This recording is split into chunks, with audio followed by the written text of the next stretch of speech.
안녕하십니까? 2013년도 이제 행정사 제1행정사 2차 시험이 이제 내일 모레로 다가왔습니다. 내일 모레로. 그리고 이제 오늘 강의는 이제 내년 1차 시험 대비 강의를 이제 하게 되는데, 제가 이제 2차 강의 행정 절차론도 강의를 같이 했어요. 그래서 그 행정 절차론 이제 강의 얼굴 보면은 사진이 제 얼굴하고 똑같이 아마 돼 있을 건데, 그 1차 과목이 여러 민법 총칙하고 행정법하고 행정학 개론이 세 과목. 그런데 민법 총칙하고 행정학 개론하고 달리 행정법 과목의 중요도는 이건 말로 형언할 수가 없어요. 그러니까 여러분 1차 과목에 요 행정법 과목이 있어요. 행정법 과목이 있고, 자 2차 과목 있죠. 2차 과목에 이제 제가 강의하고 있는 행정 절차론이라는 과목이 있어요. 행정 절차론. 그 다음에 행정사 실무법이라는 강의가 있어요. 실무법. 그리고 이제 뭐 사무관리론이라는 게 있어요. 사무관리론. 그런데 요 행정법 과목이 1차에 있어서만 국한되는 과목이 아니고, 여러분 이제 2차 과목을 공부할 때도 요 과목을 별도로 이제 공부하기보다는 1차 행정법을 공부하실 때 여러분이 탄탄하게 공부해 놓으시면은 2차 과목에 있어서 행정 절차론 쪽에 거의 한 70%에서 80% 공부가 거의 끝납니다. 그리고 행정사 실무법에도 여러분 이제 그 행정사법 있어요. 행정사법하고 비송사건 절차법이라는 게 있습니다. 비송사건 절차법이라는 과목이 있지만, 자, 요 과목은 이제 행정법하고 직접적인 연관은 없어요. 그러나 행정심판법이 있어요. 행정심판법. 요 행정심판법은 여러분 이쪽부터 제가 강의를 하는데, 이 행정법 파트에서 행정구제법 파트가 있어요. 행정구제법.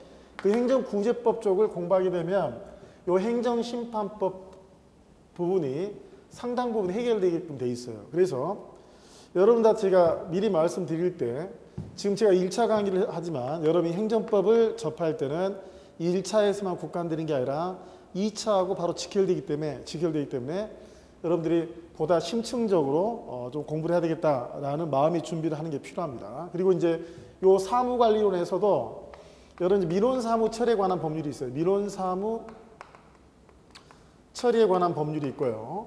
그 다음에 이제 예전에는 이게 공문서 사무처리 규정이라고 해서 공문서 사무처리 규정이라고 명명을 했는데, 이 공문서 사무처리 규정이 지금 이제 다시 말하면 행정 업무의 효율적 운영에 관한 규정이에요. 행정 업무의 효율적 운영에 관한 규정, 운영에 관한 규정이라고 있어요. 운영에 관한 규정. 그래서 심지어 주로 이제 행정학을 공부하는 교수님들이 이 사무관리론을 이제 강의를 하시는데, 사실은 이 사무관리론이 그 행정법하고도 연관이 돼 있다라는 거예요. 연관이. 그래서 다시 한번 여러분 말씀드리지만은, 지금 제가 강의하는 행정법 공부를 하실 때는 1차에만 머물러 있지 마시고 여러분들이 이제 2차 과목까지 염두해서 내가 공부를 해야겠다라는 생각들을 미리 하시라고 당부 말씀을 드리고 강의를 진행하도록 하겠습니다. 자, 먼저 그 행정법이라는 과목이 있어요. 행정법. 그러니까 저희가 이제 그 4일이죠. 4일. 토탈 이제 12시간에 걸쳐서 한 70페이지 분량 있죠. 70페이지 분량되는 그 행정법의 이제 기본 입문 있죠. 기본 입문과정 강의를 하게 됩니다. 입문과정을. 그런데 이 입문과정 강의라고 또 개설이 되어 있지만은, 사실 이제 세세한 내용들은 저희가 요 12시간 안에 다 볼 수는 없고, 요 입문과정에서는 과연 행정법이 어떻게 이루어져 있고 어떤 체계로 되어 있는지를 기본적으로 이제 살피는 초심자를 위한 강의입니다. 초심자를. 그래서 너무 서두르지 마시고 편하게 여러분 이제 강의를 따라오시면 되겠습니다. 그리고 이제 사실은 이제 우리가 행정법에는 그 행정법 총론이 있어요. 행정법 총론이 있고, 그 다음에 이제 행정법 강론 파트가 있어요. 행정법 강론.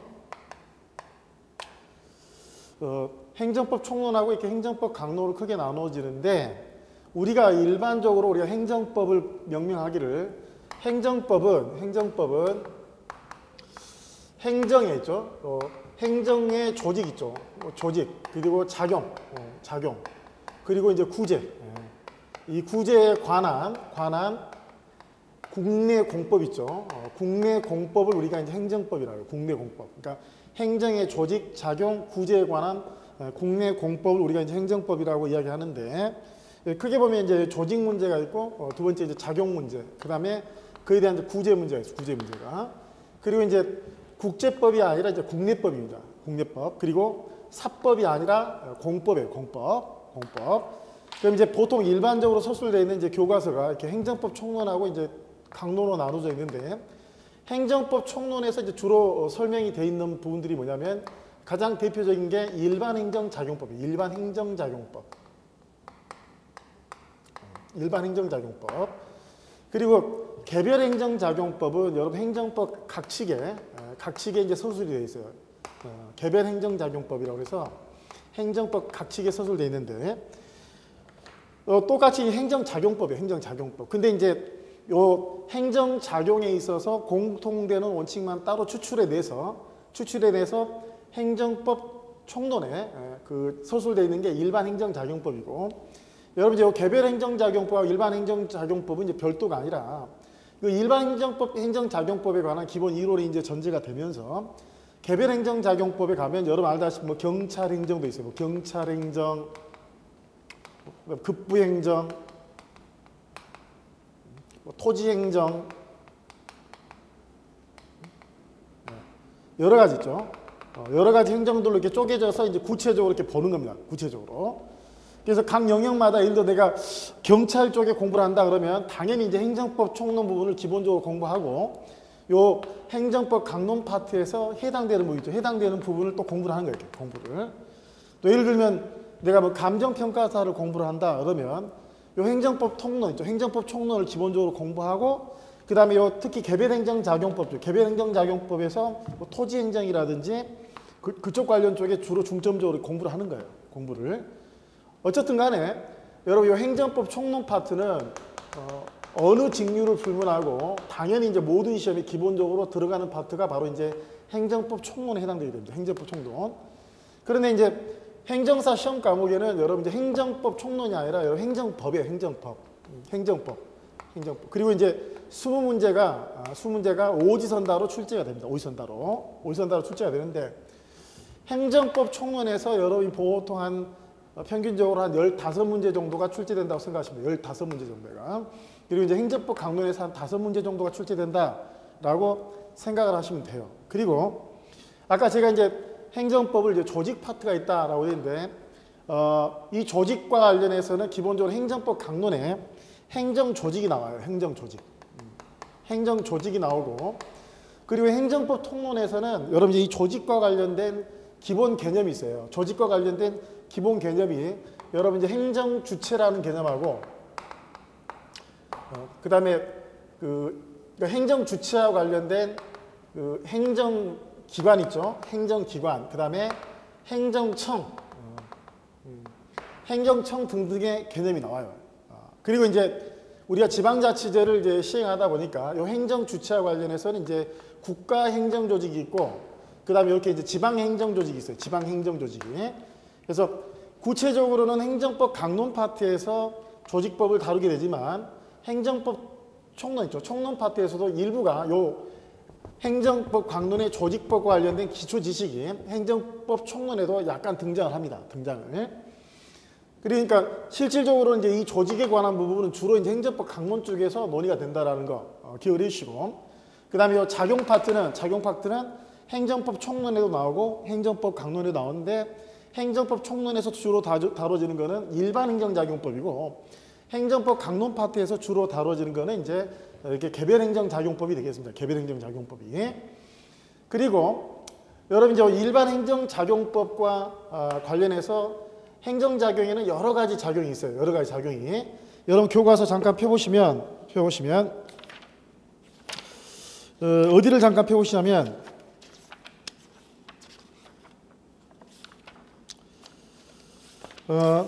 그 98페이지를 잠깐 펴보세요. 98페이지. 98페이지. 오늘 진도를 여기 나간다는 게 아니라 98페이지를 보시면 제2편에서 일반행정작용법이 있어요. 일반행정작용법. 저희가 지금 4주 동안에 하는 과정은 이제 입문자 과정이기 때문에 행정법 강론 부분은 다루지 않습니다. 행정법 강론은 다루지 않고 거의 한 공부의 75%에서 80% 정도를 장악하고 있는 그 행정법 총론이 넓게 봐서 어떻게 구속되어 있는가 하고 아울러서 행정법 강론 파트에서 가장 그 중추적이고 핵심적인 부분들은 어떻게 구성되어 있는만 간단히 훑어보게 되고 주로 이제 이 행정법 총론 파트를 주로 공부하게 돼요. 그런데 그 98페이지에 보시면 일반행정작용법이라고 되어 있으면서 제1장에 뭐가 나오냐면 여러분 행정입법이 나와요. 행정입법. 행정입법. 그러니까 쉽게 하면 행정입법이라는 것도 이제 행정작용의 한 형식이라는 거죠. 행정입법.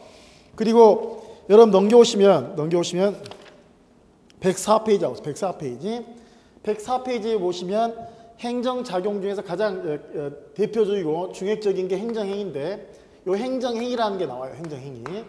그래서 행정작용에 있어서 가장 핵심적인 내용을 이루는 게 이 행정입법과 행정행위입니다. 행정입법과 행정행위가 이 일반행정작용법의 거의 80% 이상을 차지한다고 생각하시면 돼요. 그리고 이 행정입법하고 행정행위를 제외한 나머지 행정작용들은 실질적으로 공부에 있어서 이 일반행정작용법의 공부에 있어서 20%도 채 못 미쳐요. 20%도. 그래서 행정입법하고 행정행위가 일단 가장 중요한 부분이고 여러분이 공부하실 때도 이 부분에 보다 중점적으로 관심을 가지셔야 됩니다. 그리고 이제 행정행위와 관련된 내용이 굉장히 많아요. 104페이지부터 쭉 넘겨오시면 115페이지까지 제가 그 행정행위와 관련해서 가장 입문서로서 필요한 내용들만 축약해서 뽑아놨습니다. 그리고 116페이지 보시면 제가 3장에 기타 행정의 행위 형식이라고 기타 행정, 기타라는 말도 기타. 여기서 기타라는 거는 행정입법과 행정행위를 제외한 나머지 행정행위 형식이에요. 나머지. 그래서 예를 들면 확약이라는 게 나오고 거기 보면 행정계획, 그 다음에 공법상 계약, 그 다음 넘겨오시면 뭐 공법상 사실행위, 그 다음에 행정지도, 그 다음에 공법 형식이 아니라 사법 형식의 행정작용. 이거 우리가 다른 말로 뭐라고 하죠? 행정사법이라고. 행정사법. 그리고 오른쪽 오시면 공법상 합동행위. 그 다음에 이제 그 행정이 기계화, 자동화돼서 행정이 이루어질 수 있는데 그걸 행정의 자동화작용이라. 행정의 자동화작용. 그리고 넘겨보시면 120페이지에 행정작용 중에서는 이제 공식적인 행정작용도 있지만 이렇게 비공식적인 행정작용도 있습니다. 그래서 이 행정작용 파트가 여러 행정법에 있어서 가장 핵심적인 부분이 되겠습니다. 핵심적인 부분이. 그리고 이제 제가 잠깐 이제 여러분 그림을 좀 그려주면 아까 제가 행정조직이라는 말을 써서 행정조직이라는 말을 쓰고 우리가 이제 이 행정조직을 이제 구성하는 통체가 행정주체가 됩니다. 행정주체가. 그리고 이제 이 행정주체가 그 행정목적이 있죠. 행정목적을 수행하기 위해서 여러 가지 행정작용을 펴는 겁니다. 여러 가지 행정작용을. 그리고 이 행정작용에 있어서 가장 중요한 분류가 권력작용하고 비권력작용이에요. 권력작용하고 이제 비권력작용으로 나눌 수가 있는데 아까 이제 가장 대표적인 권력작용의 중추를 이루고 있는 게 바로 행정입법하고 행정행위가 되겠습니다. 행정행위가. 그리고 이제 이 행정작용을 받게 되는 상대방을 우리가 행정객체라고 해요. 행정객체.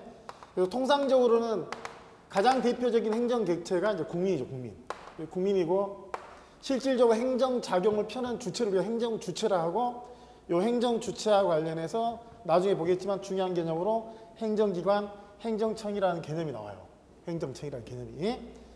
그리고 이제 우리가 이제 행정의 목적을 실현하기 위해서 이제 행정장을 펴는데 행정의 중추적인 목적은 여러분이 행정하기 위해서 배우고 있지만 공익실현이에요. 공익실현.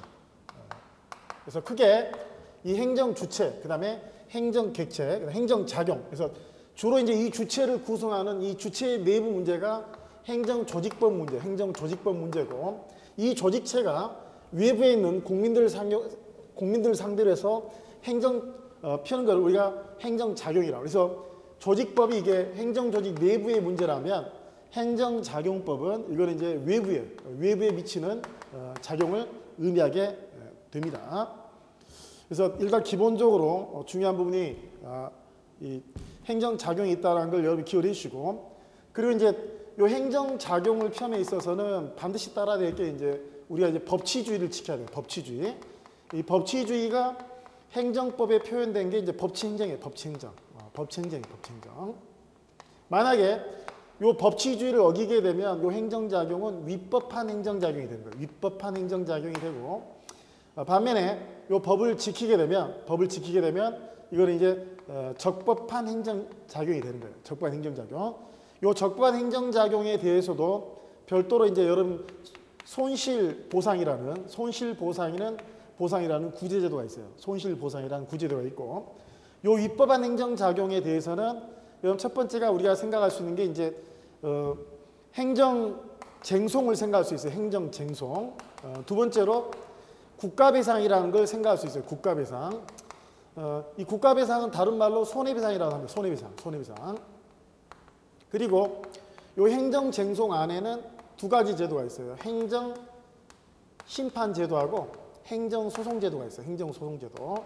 행정심판제도하고 행정소송제도가 있어요. 그래서 기본적으로 국가가 공권력을 발동함에 있어서는 응당 법을 지켜야 되는데, 만약에 법을 지키지 않고 또는 법을 지켰다 하더라도 그 사람에게만 있어서 어떤 특별한 희생이 있죠. 특별한 희생이 주어진다면 그 희생을 받은 국민 입장에서는 여러 가지 권리 침해에 대한 구제가 필요한 거예요. 그래서 행정법에서는 그 국민의 권리 침해에 대한 구제책을 마련해 놓고 있어요. 구제책을. 그래서 그걸 우리가 뭐라 하면 이걸 이제 구제법이라 그래요. 구제법. 그래서 행정법에서는 제일 중요한 게 이 작용법하고 요 잘못된 작용에 대한 구제 파트가 가장 핵심적인 영역이에요. 그래서 여러분 교과서 잠깐 또 넘겨보십시다. 잠깐 넘겨보시면 그 136페이지 가보세요. 136페이지 가시면 제5편 해가지고 행정구제법이 나와요. 행정구제법이. 나중에 총체적으로 여러분 훑어보시기로 하시고, 일단은 여러분 이제 이 행정 주체가 여러 가지 행정 목적을 달성하기 위해서 행정작용을 펴나가는다. 그런데 이 행정작용이 법을 지켰거나 또는 법을 어겼을 때 그에 대해서 피해를 본 국민 입장에서는 법에 이제 제도화된 여러 구제 수단을 통해 가지고 구제를 받을 수 있게끔 돼 있다. 그래서 행정법의 핵심적인 것은 바로 이 작용법하고 구제법이다라는 것들을 일단 머릿속에 좀 집어넣으시고, 그 다음에 다시 교과서 처음 앞으로 가셔서 진도를 빼보도록 하겠습니다. 그리고 이제 여기 그 행정법 총론에는 요 이제 행정작용법이 있고 따로 이제 행정법 통론이라는 게 있어요.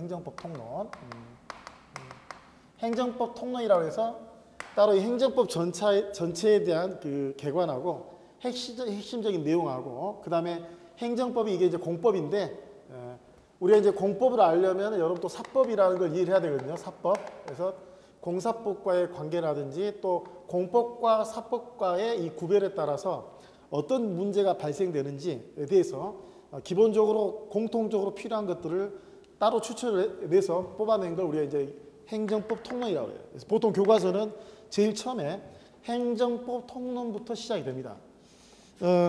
여러분 교과서 75페이지를 보시면 제1편에 행정법 통론이 나와요. 제1편에 행정법 통론이 나옵니다. 행정법 통론이.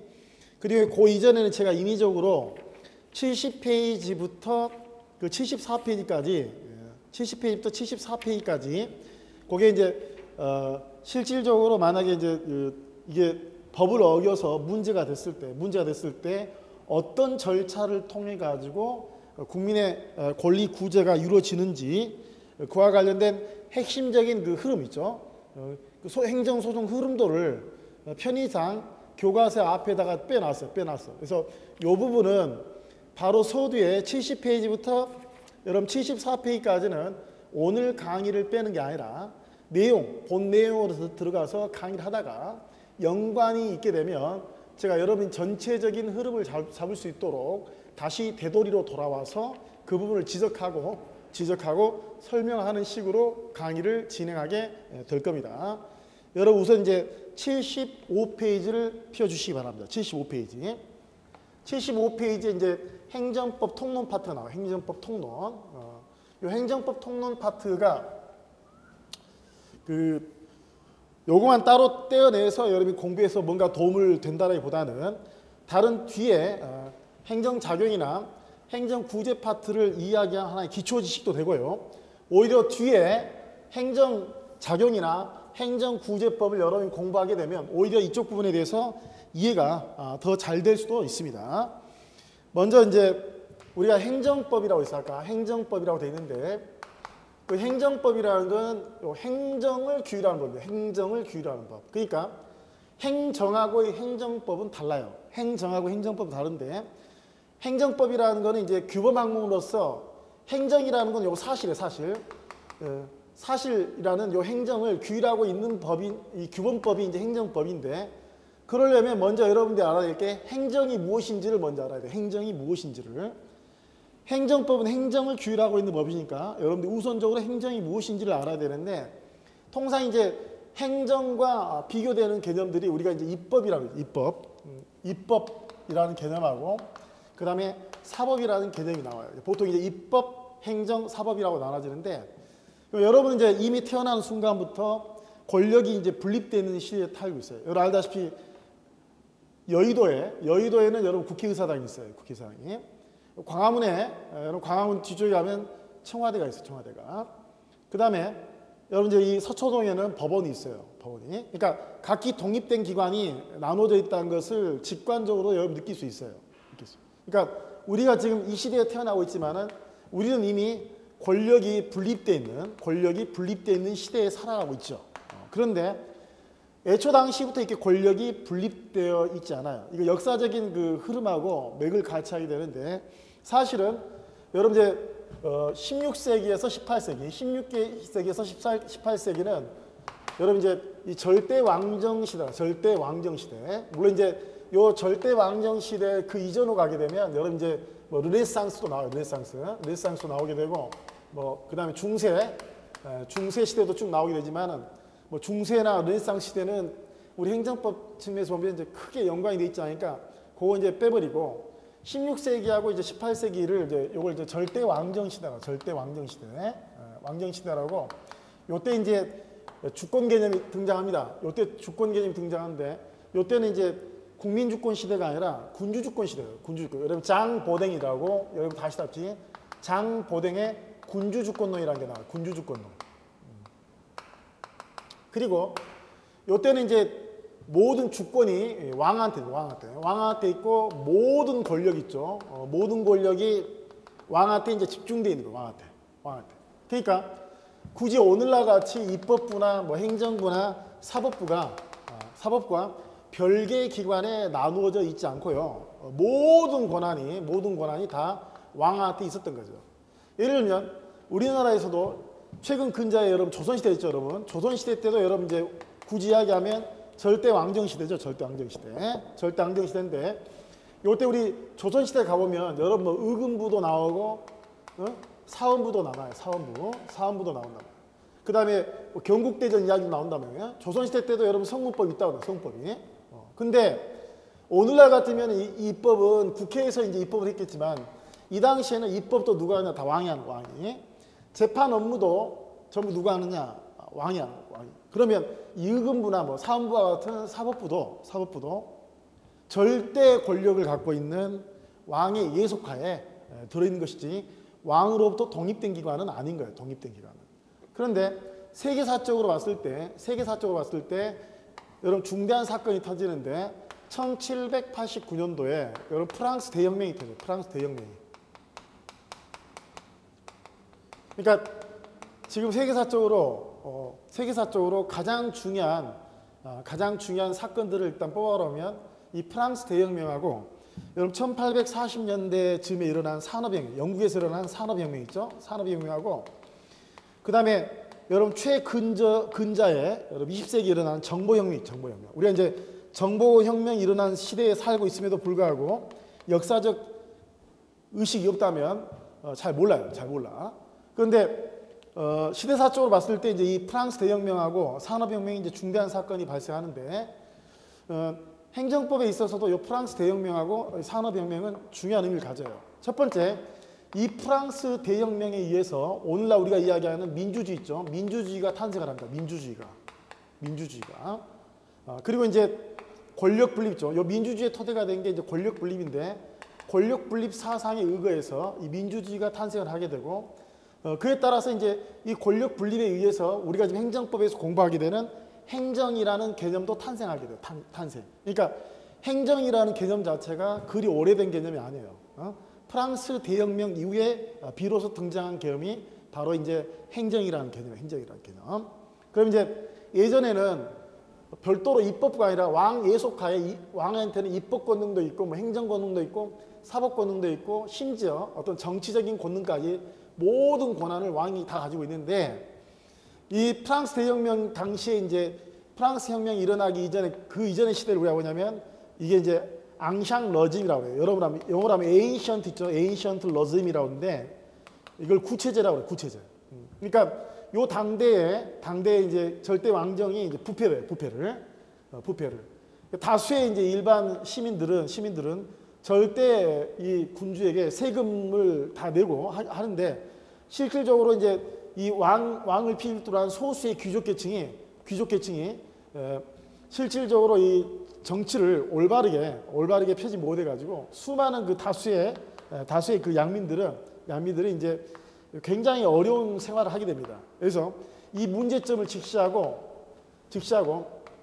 더 이상 이런 체제로서는 굴러가면 안 되겠다라고 해서 여러분 시민혁명이 일어나요. 시민혁명이 일어나는데 요 시민혁명이 바로 뭐냐 프랑스 대혁명이에요. 그러니까 프랑스 대혁명을 쉽게 생각하면 이 지구상에서 최초로 왕이 추출된 사건이에요. 그러니까 더 이상 프랑스 대혁명 이후로는 프랑스라는 나라는 왕이 존재하지 않는 나라가 된 거예요. 시대적인 그 차이는 좀 있지만 그 이후에 이게 영향을 입어서 나라마다 이제 왕들이 다 없어져요. 뭐 가장 대표적인 예로 러시아도 로마노프 왕조가 여러분 이제 1900년도 초반에 없어져요. 그러면서 이제 러시아가 이제 구소련이죠. 구소련이 공산화됩니다. 공산화. 우리나라도 1910년에 한일합방이 되면서 자율적이지 않아 파율적으로 조선 왕조라는 절대 왕정이 붕괴를 합니다. 붕괴를. 그런데 이 왕정이 붕괴되는 최초의 사건이 바로 프랑스 대혁명이에요. 그리고 프랑스 대혁명 이전에는 굳이 입법부나 행정부나 사법부는 분리되어 있지 않았어요. 왜? 모든 권력을 왕이 쥐고 있기 때문에. 그런데 자 여기에 이제 프랑스 대혁명에 불을 지핀 시대적인 흐름이 계몽주의 있어요. 계몽주의. 여러 가지 계몽주의 사상가, 계몽체랑이 있는데 요 계몽주의에 이제 가장 대표적인 필두에 있는 사람들이 여러분 볼테르 있죠. 볼테르. 여러분 알고 있는 볼테르나 로크, 루소 이런 사람들 이 계몽주의 사상가에 있는 사람들이 어떤 인식을 하게 되냐면 한 사람한테 모든 권력을 몰아줬더니 결과적으로 국민의 인권 있죠. 국민의 인권은 보장이 되지 않더라. 그렇다면 이 무소불위의 절대 권력을 한 사람한테 몰아주지 말고 그걸 뽀개자. 그래서 별도 기관에 나눠서 하는 게 결과적으로 국민의 인권 보장에 유익하더라. 그래서 사상적으로 이 계몽주의가 이 권력 분립의 사상에 불을 지펴요. 그러면 이래 가지고 자 왕이 모든 권한을 가지고 있는 데에서 입법부라는 기죠. 입법 기능이 떨어져 나와요.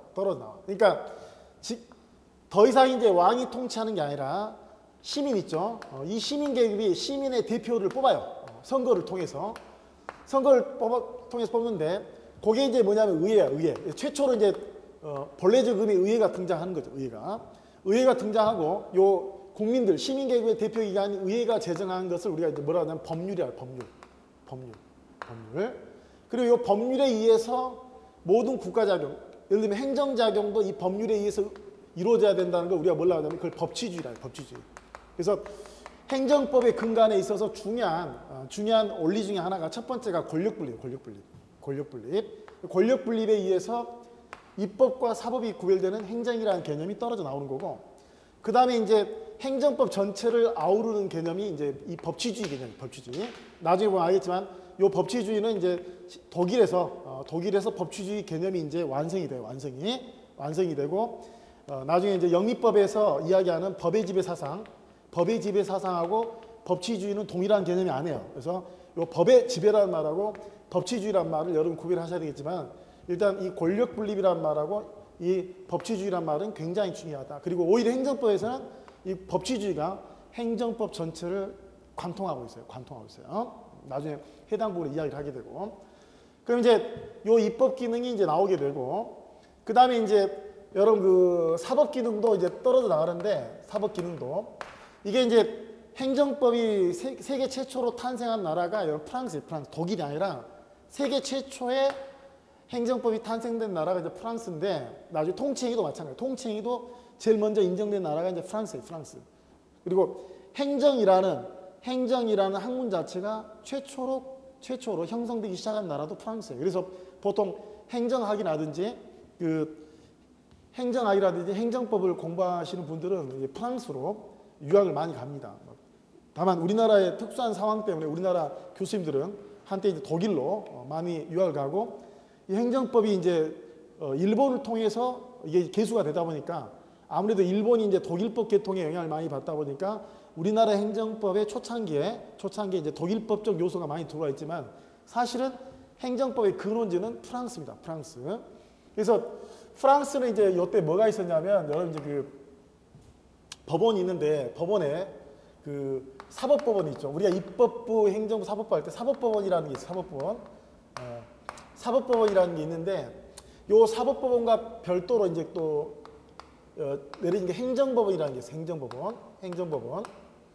요 사법법원의 의미라는 건 뭐냐면, 실질적으로 이게 재판 기능을 담당을 해요. 재판 기능을 담당하는데, 여기는 뭐냐면 이제 프랑스의 삼부회라는 게 있어요. 삼부회. 이게 프랑스는 철저한 신분제 사회인데, 특히 이제 귀족 계급을, 특히 이제 왕족 귀족이 있어요. 왕족 귀족이 있고, 그 다음에 성직자 귀족이 있어요. 성직자 귀족. 그리고 법복 귀족이 있어요. 법복 귀족. 오늘날에는 여러분 법관 되려면 우리나라 같은 사법시험을 합격해야 되죠. 근데 옛날에는 아버지가 그냥 판사면 자식도 판사인 거야. 그냥 대물림 받아요. 대물림. 그래서 왕족, 성직자 귀족, 법복 귀족 우리 합해서 예를 들어 3부회라. 그러니까 이 사람들은 이제 특권계층이죠. 특권계층. 만약에 일반 국민들이 어떤 왕의 어떤 작용, 통치 작용과 관련, 행정 작용과 관련해서 피해를 봐서 이 사법법원에다 하소연을 하면, 일반적으로 사법법원은 이제 누구 편을 들어버리냐면 일반 귀족들의 편을 들어버려요. 그러니까 실질적으로 사법법원에 의해서는 국민들의 권리 구제가 시원치 않았겠죠. 그래서 이 사법법원에다가 아니라 별도로 행정사건은 우리가 믿을 수 있는 별도의 법원을 만들자 해서, 프랑스에서는 기존에 이제 왕에 예속되거나 특권계층과 결탁한 사법법원하고 달리 적어도 국가의 행정작용에 의해서 피해를 본 국민들의 권리 구제를 위해서 별도 법원이 있어야겠다라고 등장한 게 여러분 행정법원.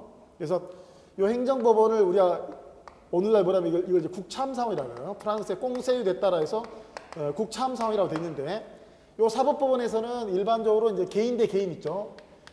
서로 평등한 개인 대 개인 사건을 담당한다면, 이 행정법원에서는 이제 국가 행정과 그다음에 이 국민 사이에 이 법률 관계를 다루는 사건을 담당합니다. 그래서 이쪽에서 이제 우리가 주로 발달된 게 이제 이 사법 원리하고, 그다음에 법원도 이쪽에는 주로 민사법원이, 오늘 민사법원인 사법법원이 관장한다면, 여기는 이제 요 사법법원하고 달리 별도의 원리가 형성이 돼요. 그게 뭐냐면 이제 공법원리. 그래서 프랑스도 크게 보면 이제 대륙법 계통인데, 이 프랑스 대륙법계의 근원지가 되는 프랑스에 있어서는 이 법원의 이원화에 의해서 공사법이 구별돼요. 공법과 사법이 구별돼요. 나중에 여러분 이제 우리가 영미법, 지구의 이제 절반의 하나의 법원인 영미법 계통에 또 저를 이해를 하는데, 영미법은 이렇게 사법법원하고 행정법원이 구별되어 있잖아요. 쉽게 얘기하면 공사법이 구별되어 있잖아요. 공사법이. 여러분 교과서 75페이지 잠깐 펴보시면 75페이지 펴보시면요. 75페이지 행정과 행정법이 나와요. 행정과 행정법이 나오는데 첫 번째 권력분립의 원리라 말, 권력분립. 바로 프랑스 대혁명의 사상적인 그 이면에 사상적인 횃불을 지펴준 게 바로 이 권력분립 원리인데 거기에 나와 있는 로크나 몽테스키에는 가장 대표적인 계몽주의 사상가예요. 계몽주의 사상가. 그래서 이 고전적 권력분립론이라고 돼 있는데 로크나 이제 루소나 큰 흐름은 똑같아요. 절대 왕한테 이 권력을 집중시킨 것보다는 왕이 갖고 있는 모든 권력을 뽀개야 되겠다라고 나오는데 특히 로크가 주장한 것은 이권분립이에요. 이권. 그 시민정부 이론이라는 책에서 사법권은 나오지 않습니다. 로크의 권력분립 이론에는 사법권은 등장하지 않고요. 입법권과 집행권의 이권분립론이 나와요. 이게 이제 오늘날의 의원내각제 있죠. 의원내각제에 영향을 미쳐요. 오늘날의 통치구조에 전 세계 통치구조의 절반 나누면 의원내각제 아니면 대통령제예요. 예를 들어 우리나라는 여러분 대통령제죠. 여러분 대통령제가 가장 처음 시작된 나라가 어느 나라죠? 미국이에요. 미국. 프랑스도 대통령제 국가입니다. 프랑스도. 여러분이 알고 있는 브라질 있죠. 룰라 대통령. 브라질도 대통령제 국가입니다. 근데 대통령제 국가보다도 의원내각제 국가가 훨씬 많아요. 의원내각제 국가의 효시가 영국이에요. 영국. 여기 가까이 있는 일본도 의원내각제입니다. 영연방 국가인 호주, 캐나다, 뉴질랜드 수많은 국가들이 다 의원내각제예요. 우리나라도 좀 안정화되면 궁극적으로는 의원내각제로 아마 갈 겁니다. 언젠가는. 하여간 오늘날 우리가 이야기하는 의원내각제나 대통령제 국가의 사상적인 저변에 깔려 있는 게 바로 로크하고 몽테스키예요. 로크의 이권분립론이 의원내각제에 성립에 영향을 미치게 되고 몽테스키의 상권분립. 특히 중요한 게 몽테스키에 있어서는 입법, 사법 말고 뭐도 등장한다? 입법, 행정 말고 사법도 등장하고 이게 바로 이제 미국의 대통령제에 영향을 미치는 거예요.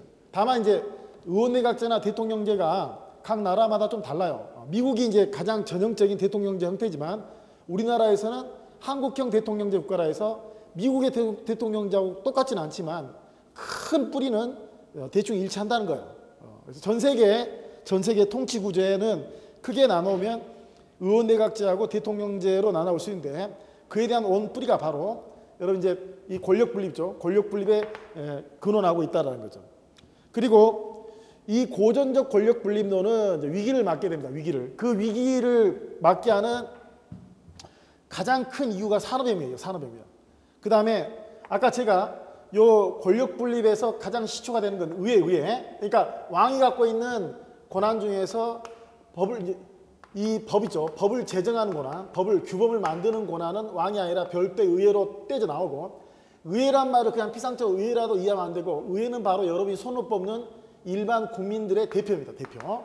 일반 국민들의 대표가 의회고 의회가 바로 이제 이 시민사회를 규율하는 규범을 만드는 거죠. 일종의 약속을 만들고 그 약속에 의해서 모든 생활관계를 규율하자라는 게 법치주의예요. 법치주의. 그러니까 이 법치주의란 말을 쓰려면 대전제가 의회가 반드시 필요한 겁니다. 의회가. 그리고 먼저 의회가 등장했다는 이야기는 권력이 분립이 됐다는 이야기예요. 권력이. 그런데 이 의회 민주주의 있죠. 이 의회주의가 위기를 맞아요. 위기를 맞아요. 왜 그러냐면 여러분 프랑스 혁명 당시에 여러분이 알고 있는 이제 부르주아 있죠. 오늘날 부르주아는 보통 이제 여러분이 부자들 지칭한 것처럼 잘못 이야기했는데 프랑스 혁명 당시에서는 이 부르주아도 두 가지로 나누지만 부르주아는 그냥 일반 평민이에요. 평민. 돈은 조금 자본을 모았을지 모르겠지만 피지배 계급. 요 부르주아들이 여러분 이제 혁명을 일으켜서 왕을 쫓아낸 겁니다. 왕을. 그런데 이 부르주아들도 이제 오늘날에 있어서는 그냥 피지배 계급이 아니라 여러분 산업혁명을 통해 가지고 여러분 이제 생산수단을 소유하고 있는 사람하고 생산수단을 소유하지 않는 사람하고 나누게 됩니다. 나누게 돼요.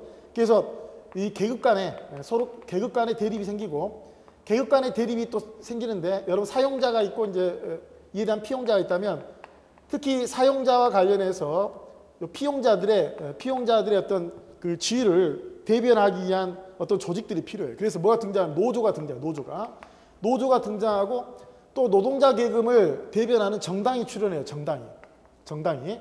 그러니까 원래 의회라는 거는 왕으로부터 권력이 분립되는 거고, 그래서 입법부하고 이렇게 사법부하고 행정부가 별도의 기관에서 관장을 하고 서로 견제와 균형을 통해서 궁극적으로는 이제 국민의 인권을 보장해 주는 게 핵심인데, 문제는 노조하고 특히 이 정당이 정당이 출연함으로 인해 가지고 여러분 오늘 입법부하고 행정부는 서로 여러분 이제 결탁이 됐어요. 예를 들면 새누리당이 만약에 이제 대통령을 가지고 있는데, 새누리당이 만약에 다수당을 만약에 장악을 했다. 그러면 행정부인 대통령이 원하는 바대로 입법부가 그냥 통법부죠. 법을 통과시켜주는 역할을 해볼 수 있어요. 그러니까 오히려 입법부하고 행정부가 권력이 융합되는 형상이 벌어요. 권력이. 기존의 왕정이 권력이 집중돼 있죠. 권력이 집중돼 있다는 말, 다른 말로 권력이 융합돼 있다 이 말인데, 권력 집중이나 권력 융합이 결과적으로 국민의 기본권 보장에서 결코 바람직하지 않았기 때문에 별도의 기관에 입법부, 사법부, 행정부에서 권력을 떼내야 된다는 게 권력 분립이란 말이에요. 초창기에는. 그래서 당연히 입법부에서는 이 법을 일반적 추상적인 법을 만들고요. 행정부는 요 만들어진 법대로 개별적 구체적으로 집행해요. 집행을.